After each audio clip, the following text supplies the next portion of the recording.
Can we talk for a moment about LinkedIn and Sales Navigator? Well, they say that you should talk about your scars, not your wounds, right? So if you're currently going through some stuff, then hey, that's not appropriate to talk about right now. Wait 5 or 10 years until you've gone through it and there's a good, positive, happy ending after you've gone through that valley of despair and back out. And my personal valley of despair was my business declining due to lesser email deliverability. And so when I was in my late teens, early 20s, my business really wasn't much of a business. It was a hobby. I was a college student. I had a few clients. I put out a few products, but it was very feast and famine. And what really stabilized all of that was building an email list. An email list means that basically if someone buys from you, they're now part of your CRM or your customer relationship manager. And it means that when someone buys from you, that's a really good indicator that they will want to buy more from you, or they will want to buy something higher ticket, more recurring, buy the next thing, etc.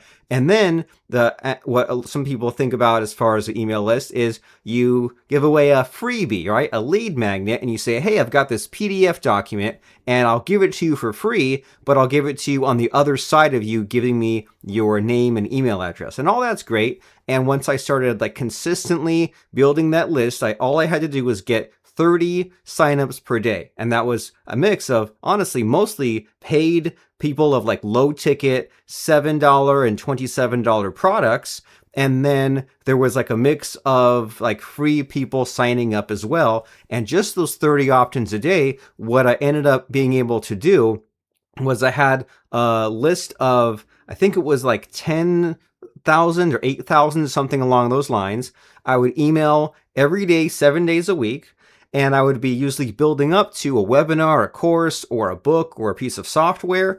And when it came time for launch day, I would send out an email, and then I would usually get off work, get off of my 9 to 5 job. I'd send an email, and then while the email was cranking and sending out to each person in the list of thousands, I would go and eat dinner and get ready to go to the gym. I'd go in and look at my account. I'd have had $1,000 in there. I'd have some sales that piled in, and I'd go to the gym and I come back, and I think I spent an hour at the gym, but you get in your car, you drive there, you come back, it would be 2 hours later. I'd come back before bed. I would say I would have a second $1,000 in there, and I would just repeat that twice a week for several years. And then that built up to webinars and larger courses, $497, $997, 8-week courses with live Q&A and bonuses and software built in. Life was good. And what that turned into was a weekly 1-hour webinar,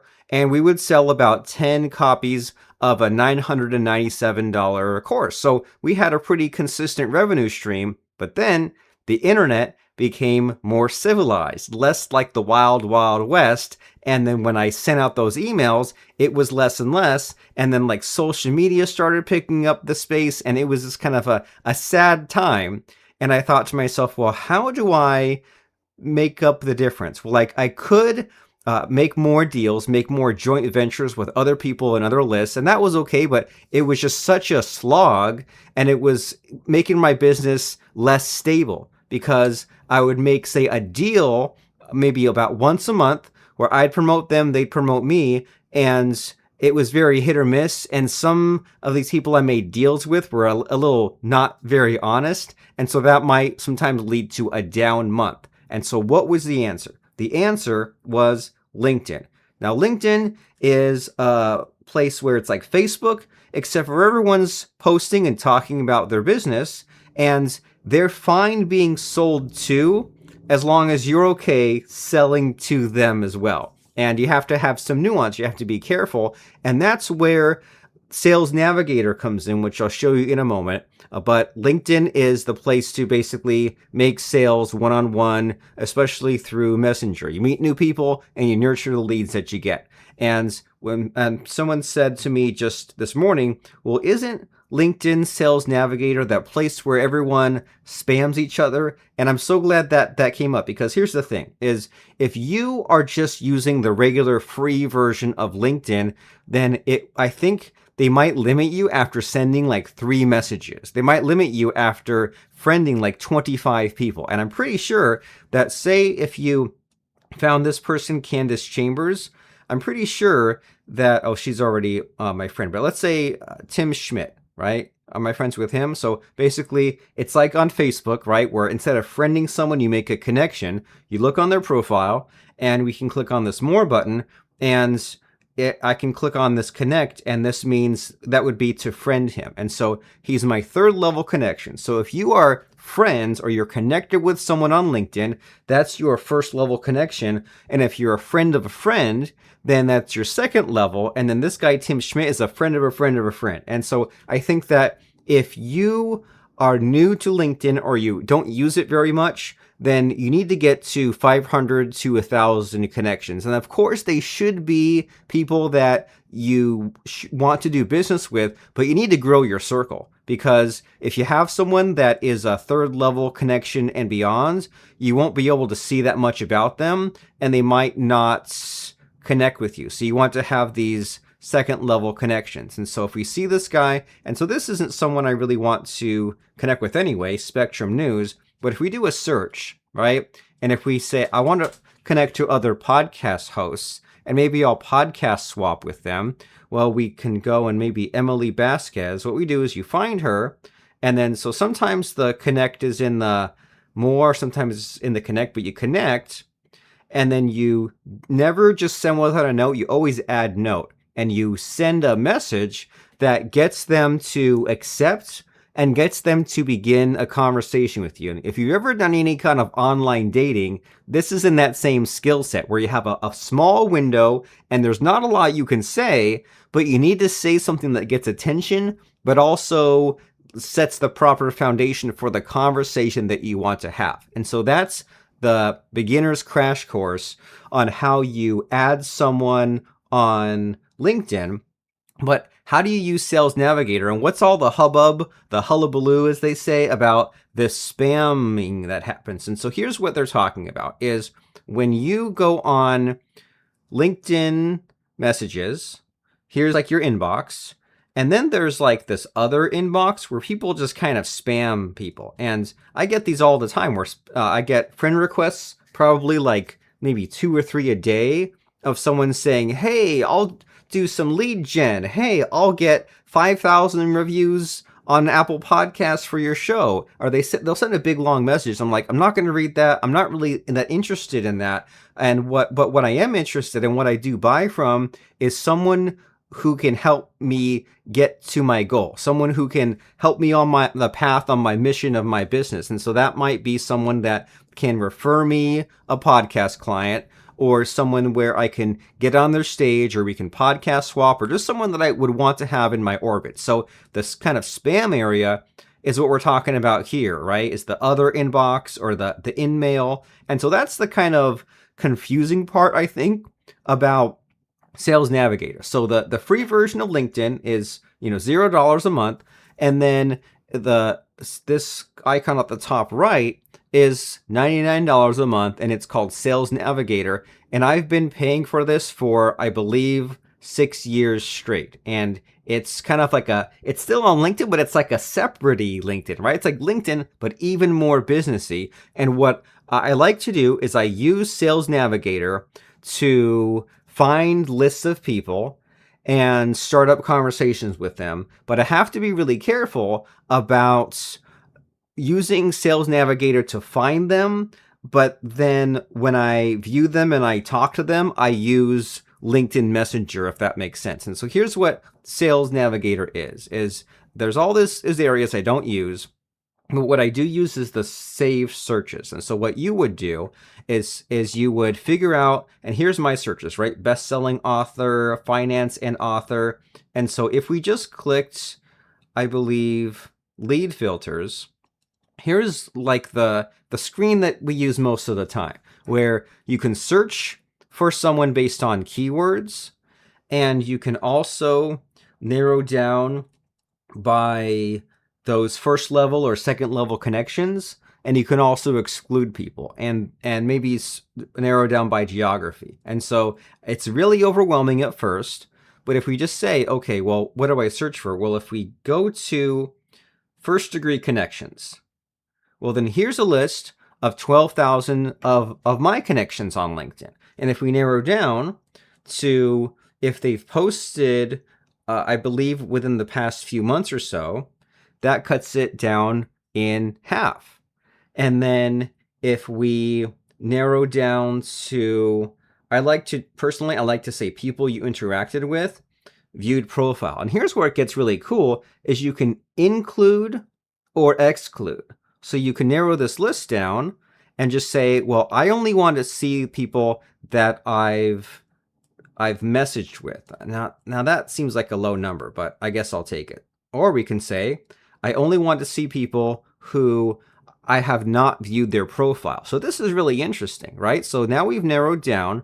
These are all the people I'm connected with on LinkedIn. And I know I've viewed some of these profiles, but I don't know what the deal is. But anyway, we can go through here and and these are people that are already my friends. So I can just message them directly. And once I click over to message them, I'll be viewing their profile and it will take them off of this list. So I kind of have a list to work through. Now, here's the thing about LinkedIn is that they get mad if you hit it too hard and too often.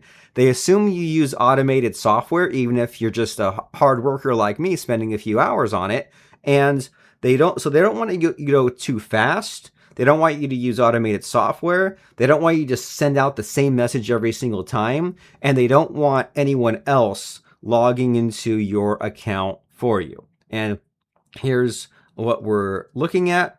And so we could narrow this down by someone that has, so here's the thing with keywords is if someone mentions the word podcast in their profile, or if they've ever posted the word podcast, then they should show up. So let's say we search the word podcast, and now we've got this down to, cool, about 1,000 people. And a page here is 25 people.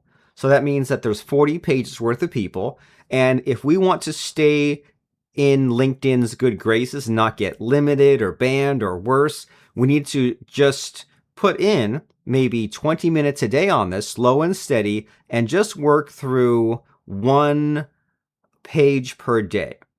And we want to send different connection requests that are not always the same. So the good news is that you're limited in this space. You can put in your connection request, but the idea is just get some conversation started. And the ideal sales process is that you message people on LinkedIn.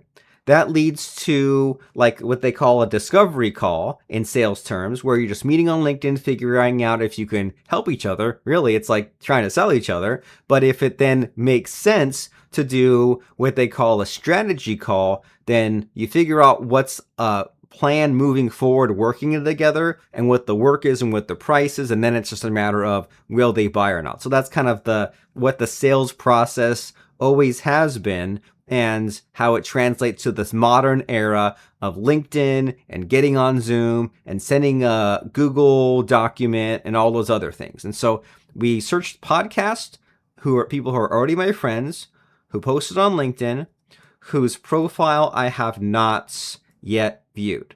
And so the way to be really careful on Sales Navigator is it's tempting to just click on this and say send a message. And so if it looks like this is in that kind of going to spam area where they will receive it, but you won't get a lot of response because this is like in your Gmail or your email, like when you go and look at that spam filter just to see if you missed anything, like this is like the low priority messages. And if you just had to say, hey, buy my stuff, here's my offer, this is where you'd send it. But if you actually want to get seen, you have to be a little more careful and take a little bit of a longer path, right? Because if you just say buy my stuff, we don't want to do that. We want to find the right people and get conversations started with them. And the reason why not everyone does it is because it's a lot of work, and a lot of the people that you connect with won't even accept. The ones that you do accept won't meet with you on this initial call, and the ones that do meet on this initial call won't always buy. So it's like a numbers game, and you have to do enough activity to make it work, and that's the downside. But the upside is that this is a sustainable, consistent business model if you can figure out the math equation of how many people do I need to find to then contact, that then meet with me, that then I follow up with, that then buy from me. So this is InMail. We don't want to do that. We want to close that. I'm going to click on these three dots and then view profile. So we'll open that in a new tab. And so we've gone from a Sales Navigator search over to their Sales Navigator profile. And we can see a few bits of information on here, but we still don't want to just message them here because this is that same area, right? So instead, we want to go and view their LinkedIn profile. And now this is the good old LinkedIn page that we know and love. And so I don't know if others teach Sales Navigator differently, but I just like to use Sales Navigator as a way to find the people that I should be talking to. And maybe I've talked to them already. So Karma Spence, here's the message. And we've already, and the average person that I have friended on LinkedIn, I've already have a conversation going back many years. My average LinkedIn contact, like I've always messaged them, and sometimes the conversation dies, but that should be a goal of yours as well. If you have 5,000 connections on LinkedIn, your goal is to eventually have at least said hi, at least had some conversations in messaging, because otherwise, what the heck are you doing? You're just getting connections for vanity purposes. Have real conversations. And so in this case, Karma Spence, we talked about an audiobook for her back in 2023.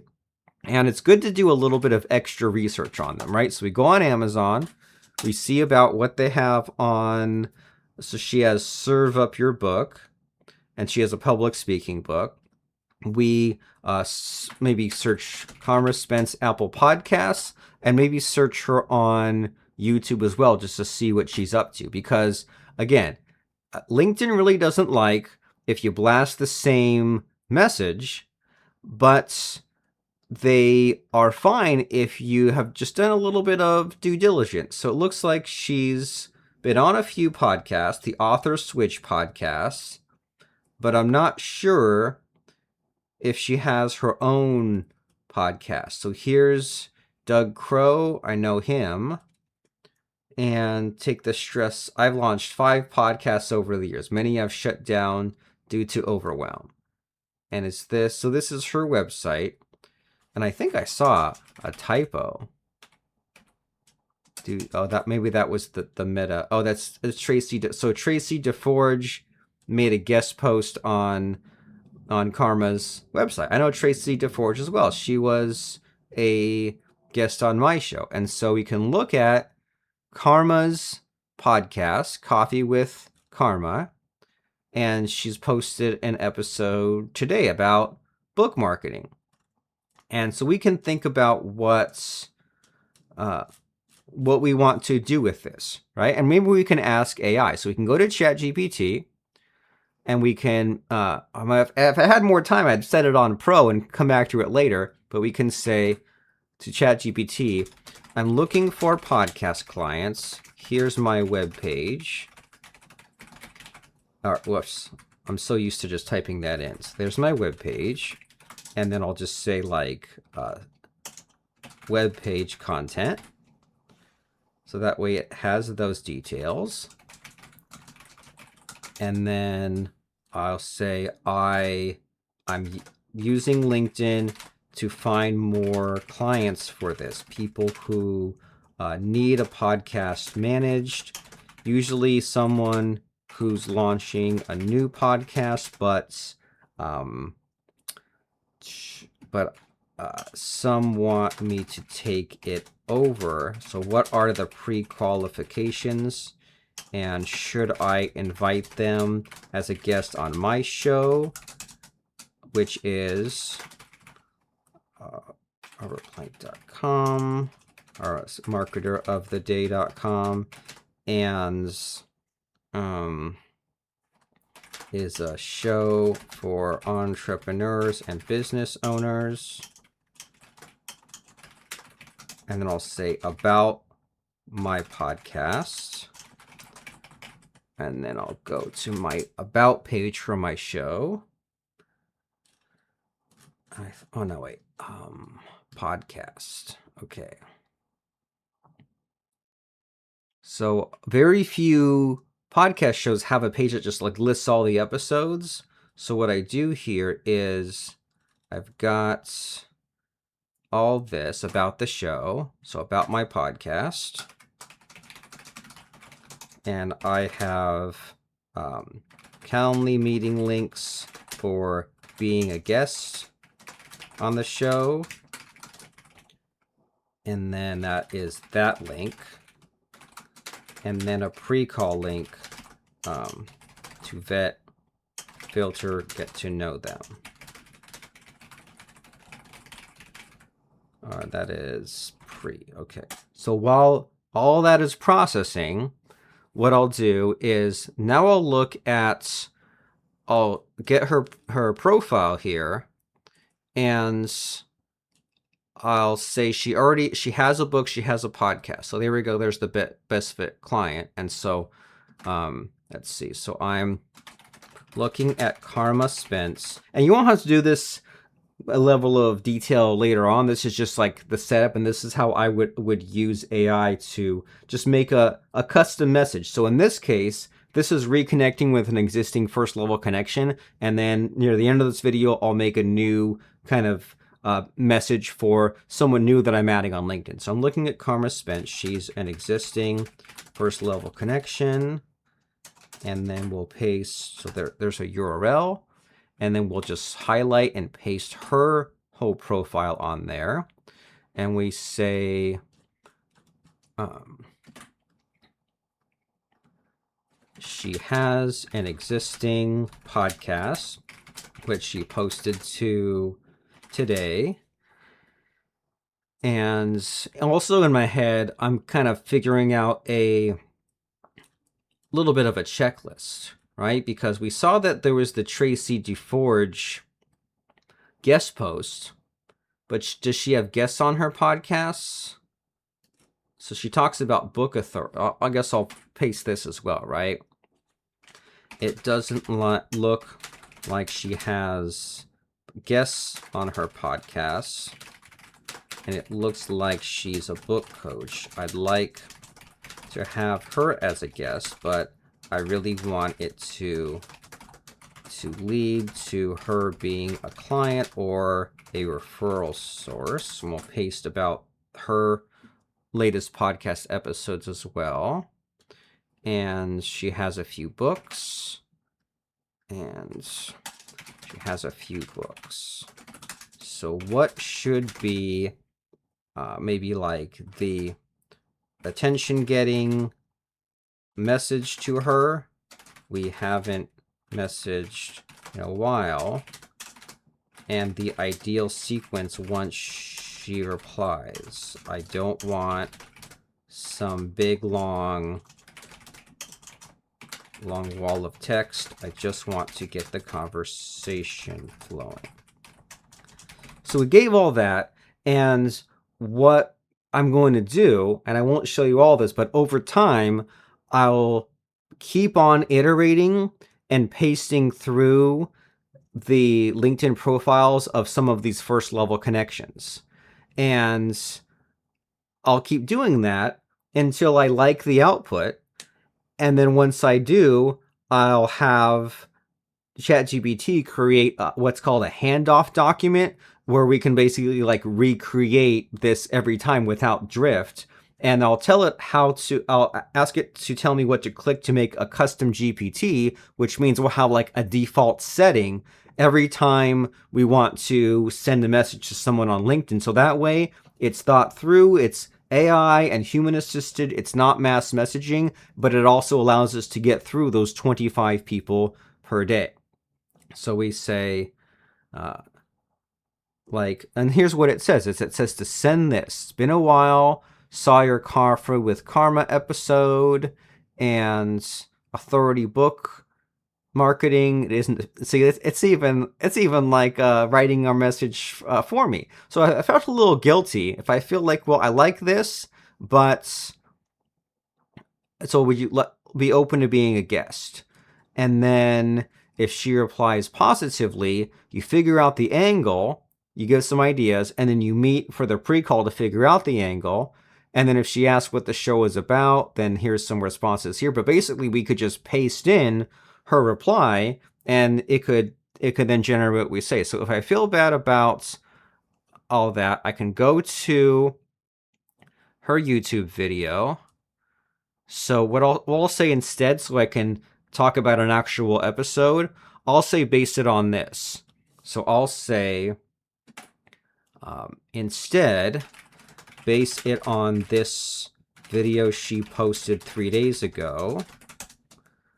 And here's the YouTube URL. And I'm not sure if we have the technology yet for ChatGPT to like read or listen to the video. So what we'll do here is we'll like this, we'll subscribe it, we'll pop this down, and we'll, oh, does she not have a, there, she has a transcript. So like the best kept secret of YouTube is you go down, you click show transcript, and then you just highlight this whole thing, and then chat will have watch this video.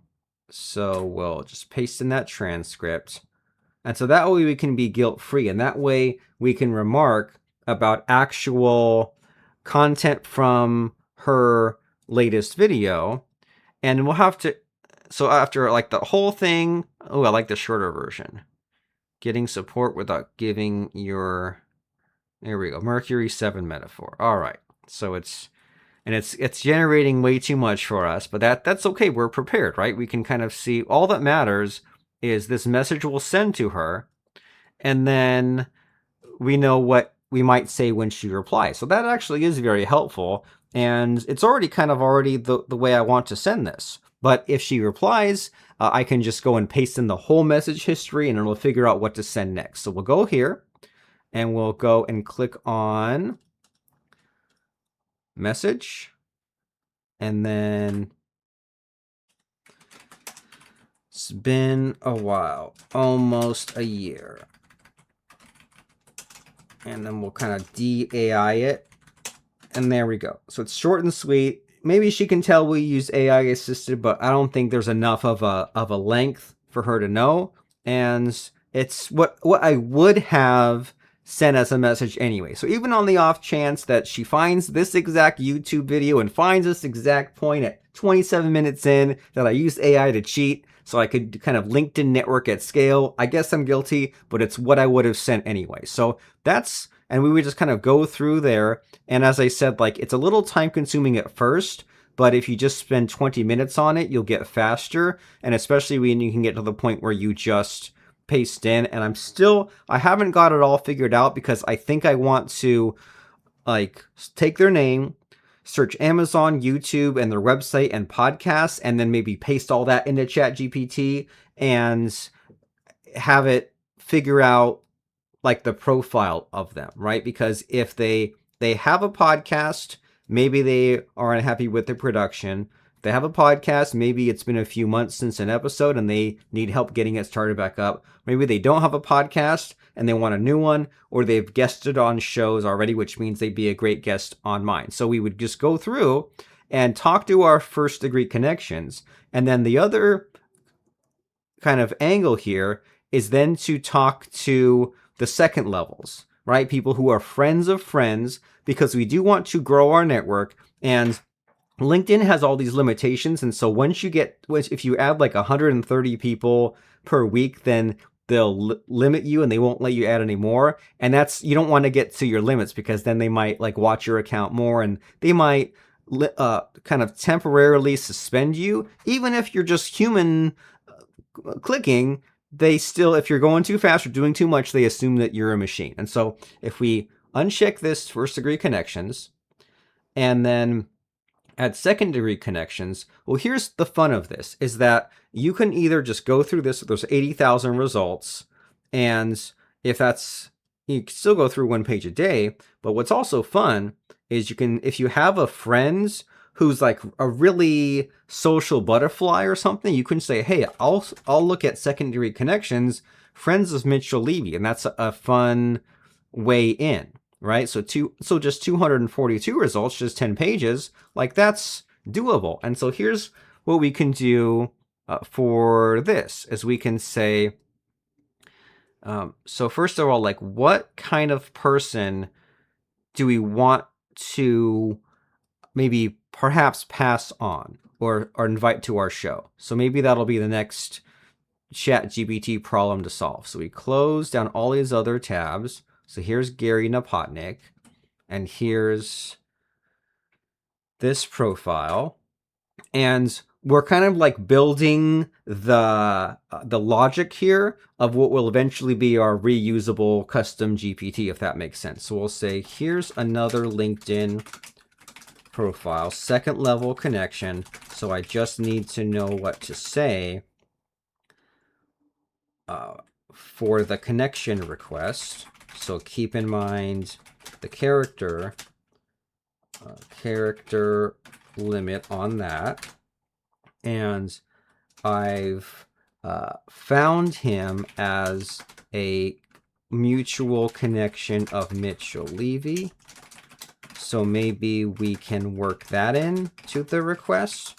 But do you think this person might be a potential candidate for my podcast service? I'm not sure because he seems corporate-y.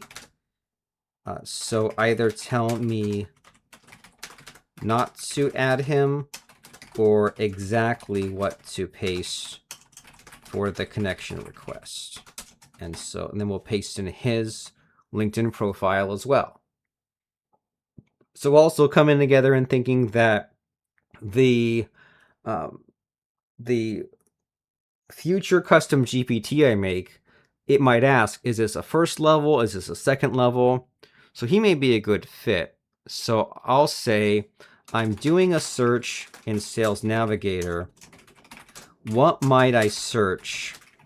Keywords, etc., to find the ideal person who's a fit for my podcast service, knowing that I need to build the relationship and perhaps do the pre-call, have them as a guest, post-call, etc. So this will help me both narrow down the search, and then if we find them, kind of the term with ChatGPT is the gate, and then filter out, well, who should I contact or not? And then if I do contact them, what's the message?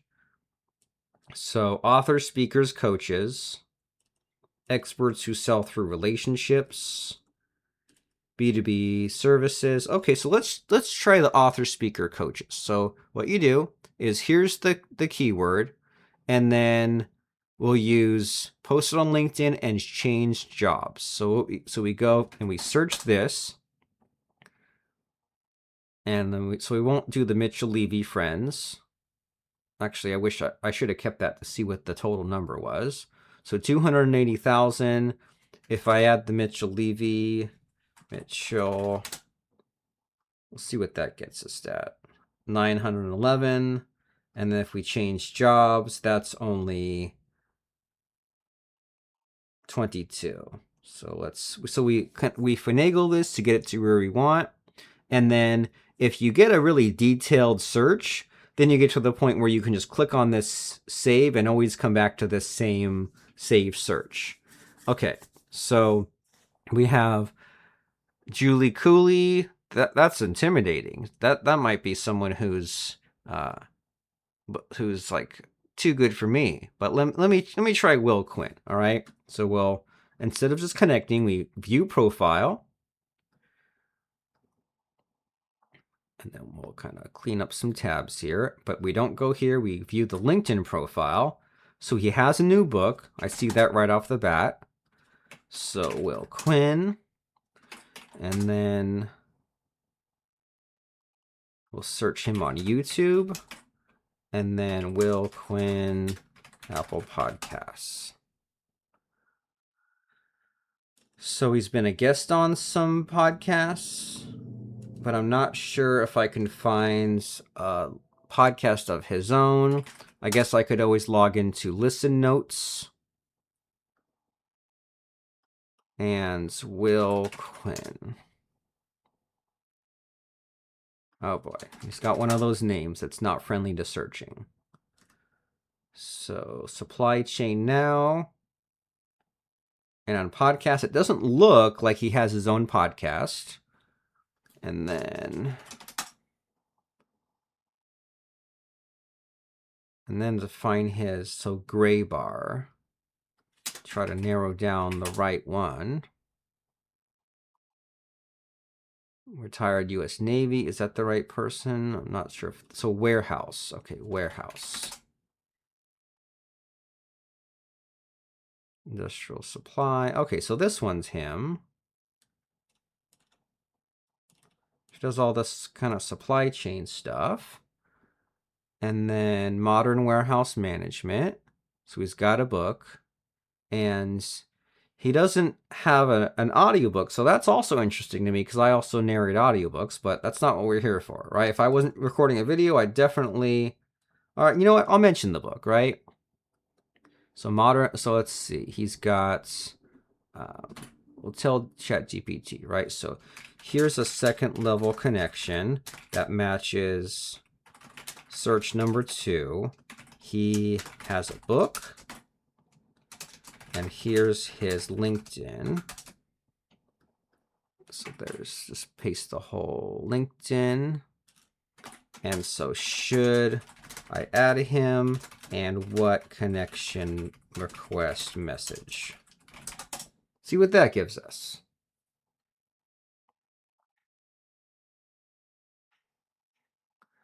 Not your best production, but he's a strong guest candidate.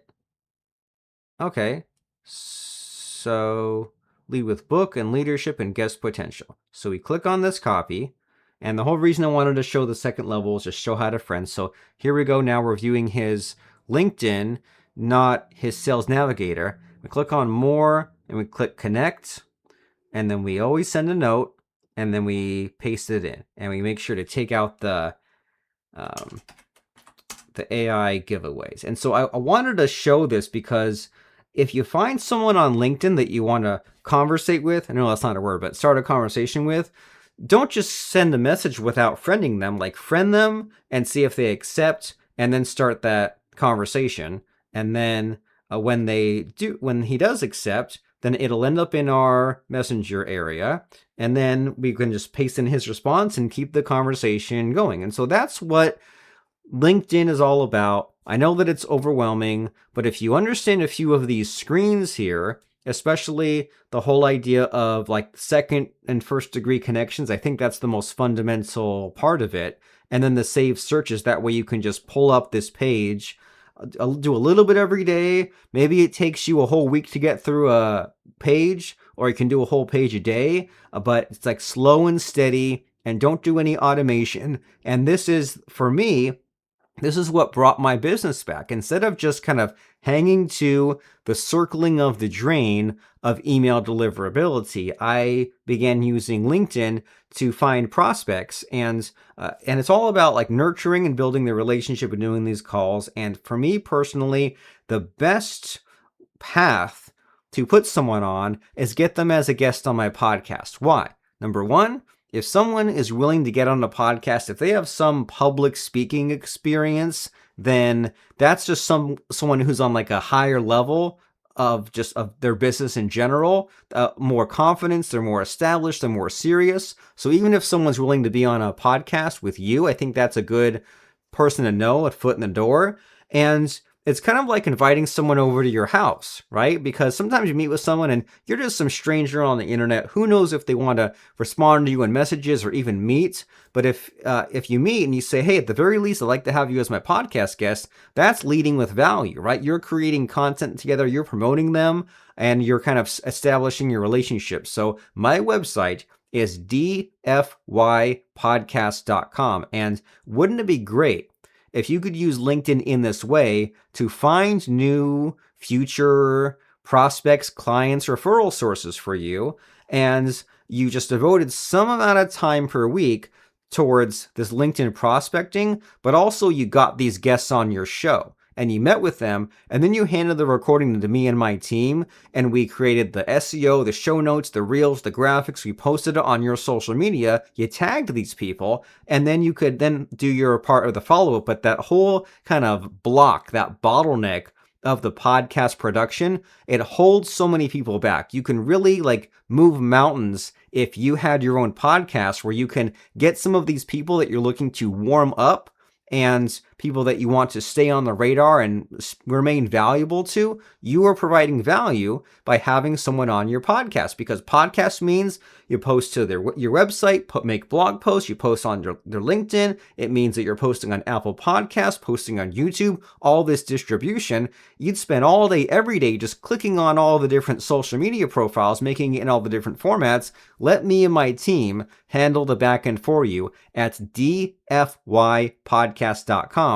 And I hope that helps as far as figuring out LinkedIn, Sales Navigator, and also using ChatGPT to help you strategize by saying, well, here's my offer, and who does it make sense to contact? And here's my meeting link kind of in the middle area. And ideally, here's my podcast. But how do I go from point A to point B, right? Here's the end goal. Who should I be looking for? Now I'll go back to the beginning. And then you say, well, what search should I put in to Sales Navigator to find that person? And then from, I'll start on this side, right? What search should I do to find that person on Sales Navigator? What do I say as the icebreaker or the connection request? Once they respond, how do I then like qualify them and warm them up and weed out the people I don't want to get to that pre-call? And then after you do the pre-call, what I actually like to do is I use a tool called read.ai, which is like one of these AI assistants that joins my Zoom call and then transcribes what was said. So then I could feed that back into AI and say, hey, I met with Julie Cooley, and here's what we said. Now what do I say as far as the follow-up to get them as a guest on my podcast? And after the podcast, what do I say as a follow-up to see if they're qualified to be one of my clients or a referral source? It's kind of an interesting step-by-step process, which again, most people won't bother to do, but then at the same time, they're frustrated that they can't find a good traffic source, or when there is a good traffic source like LinkedIn, they aren't navigating it properly. And it's like if you meet a attractive woman, you say, hey, I've just met you, want to get married? Of course the answer is no. But if you can get on a first date, get on a second date, and have this conversation, that's it, a winding path to success for you. And it's a similar parallel about LinkedIn and Sales Navigator. So is LinkedIn Sales Navigator worth it? 1,000, 1,000,000% yes, but you have to stay away from the InMail kind of spam folder area, and you have to build the relationships properly and slowly and steadily. And that's how I've done it, and that's how I brought my business back from the brink of the email deliverability not being worth a dang, and instead contacting people one-on-one to get what I am seeking are recurring podcast clients. So if you know anybody, my affiliate program is dfypodcast.com/affiliates. If you know of a friend who needs a podcast managed by me and my team, or if you yourself need a podcast managed, it's dfypodcast.com. So let's keep in touch. Follow me on YouTube, click that subscribe button, leave a comment in the podcast or in the comment section, and let's talk podcasting here and on a future video.